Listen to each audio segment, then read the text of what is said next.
I think it's safe to say that most Christians are hesitant to share their faith. There's a number of reasons why this is the case, I'm sure, but one reason in my experience is they're concerned that they won't know how to respond when they're asked a difficult question by a seeker or even by a skeptic. What can we do to help equip Christians to be better suited for evangelism? I'm joined today by Dr. Bernard Palmer, a retired senior surgeon from the United Kingdom and one of the founding pastors of Christchurch Baldock in England.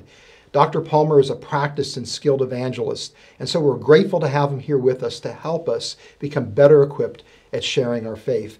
Dr. Palmer, you've developed a very helpful metaphor that can guide Christians when they are engaging non-believers. And that metaphor is of stepping stones that lead people from unbelief to recognizing the powerful truth of the Christian faith. And one group of stepping stones that we've just talked about has to do with what does the world look like if there is no God. We're now going to move to the second set of stepping stones, and that has to do with the scientific evidence for a creator. And at Reasons to Believe, we've got a wealth of resources that people can look to identify and learn about the scientific case for God's existence and the reliability of Scripture. In fact, you and I have done some videos where we've talked about some of the reasons scientifically you think Christianity is true. So what I want to do today is ask you this question. In your experience, what do you find to be the most compelling scientific evidences for God's existence that leads atheists to respond positively to the gospel? I think the most important thing is the unity that there is between good science and good Bible exposition, that they must come together. If there's a God who's created this world and who's revealed himself in Jesus, and we'll come to the evidence of that, then there must be a unity. It's a unity. There's a man called Sir Herbert Bragg. He was a Nobel Prize-winning physicist, and he pointed out that from religion comes man's purpose, and from science his power to achieve it. Some people ask if religion and science aren't opposed to each other. They are, in the same way that a thumb and the fingers are opposed to one another. It's an opposition by which anything can be grasped.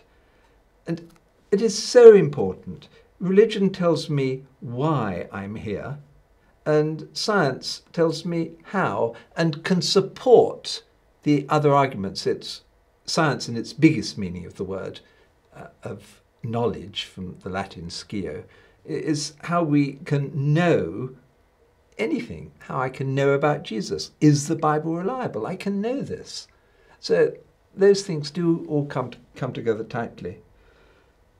As far as to the various evidences, I find the anthropic principle very powerful. There are so many coincidences in this world. The constants of physics, the structure of DNA, all these factors. Who wrote the language? Who set those constants? The language of DNA. How can this new material come? I can't understand on the basis of random events or even organized random events of the sort of Darwinist view. There must be more to it. I cannot be brought down to just being a binary person. I'm much more than being a computer. There's something in me as a human being which I know is true. I love the story of Sir Isaac Newton, who was who did all the work on gravity. And one day he was in his office in Cambridge, and an atheist came in and saw on his desk he'd got a model of the solar system that he was doing his research with. And this friend admired this and said, "Who made that?"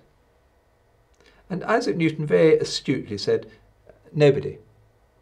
"Oh, don't be so silly. Someone must have made it." "No, nobody." "Oh, come off it." And then Isaac Newton said, "Can't you understand that if you find it so difficult to accept that nobody made the model, Why is it so difficult to understand that somebody made the universe?